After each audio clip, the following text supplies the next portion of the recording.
غیر قانونی طور پر بھارت کے زیر قبضہ جموں کشمیر میں بھارتی فوجیوں نے کٹھپورہ شوپیاں میں گرینیڈ حملے کے بعد محاصرے اور تلاشی کی کارروائی شروع کی۔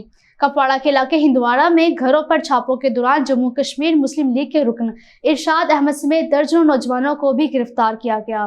بھارت کشمیری عوام کو ڈرانے اور دھمکانے کے لیے دہشت گردی کو ریاستی پالیسی کے طور پر استعمال کر رہا ہے۔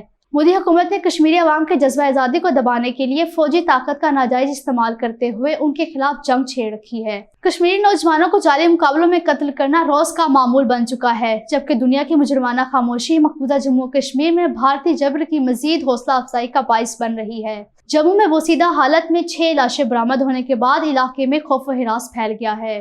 سیاچن گلیشیئر میں ایک بھارتی فوجی کی لاش 38 سال بعد برآمد ہوئی ہے۔ آل انڈیا مسلم مجلس اتحاد المسلمین کے صدر اسد الدین اویسی نے بھارت کے غیر قانونی زیر تسلط جموں کشمیر میں کشمیری پنڈتوں کی ٹارگٹ کلنگ پر مودی حکومت کو شدید تنقید کا نشانہ بناتے ہوئے کہا ہے کہ مودی حکومت پنڈتوں کے تحفظ میں ناکام رہی ہے۔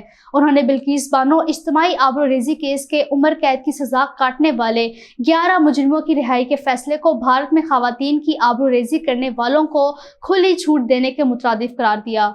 بھارت کے جارحانہ عزائم رکھتے ہوئے وزیر دفاع راج ناتھ سنگھ نے جدید ہتھیار اور گولہ بارود اپنی فوج کے حوالے کر دیے۔ یہ جدید ہتھیار ایسے وقت میں فوج کے حوالے کیے گئے جب بھارت کو لداخ میں چین کے ساتھ لائن آف ایکچوئل کنٹرول پر بڑھتے ہوئے چیلنجوں کا سامنا ہے۔ کیلیفورنیا امریکہ میں مودی حکومت کے خلاف مظاہرہ کرنے والوں پر ہندو انتہا پسندوں نے دھاوا بول دیا۔ انتہا پسند ہندوؤں نے مسلمانوں اور نچلی ذات کے ہندوؤں پر مظالم کی عکاسی کرتے ہوئے بینرز اور پوسٹرز بھی پھاڑ ڈالے۔